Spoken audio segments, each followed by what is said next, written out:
யூதர்களின் சுக்கோத் பண்டிகையை குறித்தான தெளிவான சுருக்கமான விளக்கத்தை காணலாம். 2025ஆம் ஆண்டில் யூத பண்டிகையான சுக்கோத் அக்டோபர் 6ஆம் தேதி திங்கட்கிழமை சூரிய அஸ்தமனத்தில் தொடங்கி அக்டோபர் 13ஆம் தேதி திங்கட்கிழமை இரவு நேரத்தில் முடிவடைகிறது.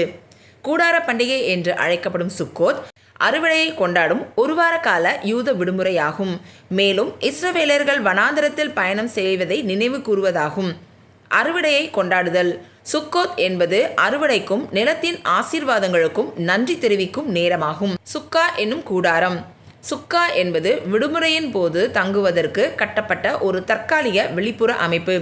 இது பெரும்பாலும் பழங்கள், பூக்கள் மற்றும் பிற அலங்காரங்களால் அலங்கரிக்கப்படுகிறது. சுக்கா என்பது அவர்கள் அந்த நேரத்தில் வாழ்ந்த தற்காலிக தங்குமிடங்களை குறிக்கிறது. மகிழ்ச்சி மற்றும் கொண்டாட்டம். சுக்கோத் என்பது ஒரு மகிழ்ச்சியான விடுமுறை. அந்நேரங்களில் மக்கள் ஒன்று கூடி பண்டிகை உணவுகளை உண்டு, பாடல்களை பாடி, நண்பர்களுடன் நேரத்தை செலவிடுவதன் மூலம் கொண்டாடி மகிழ்கின்றார்கள்.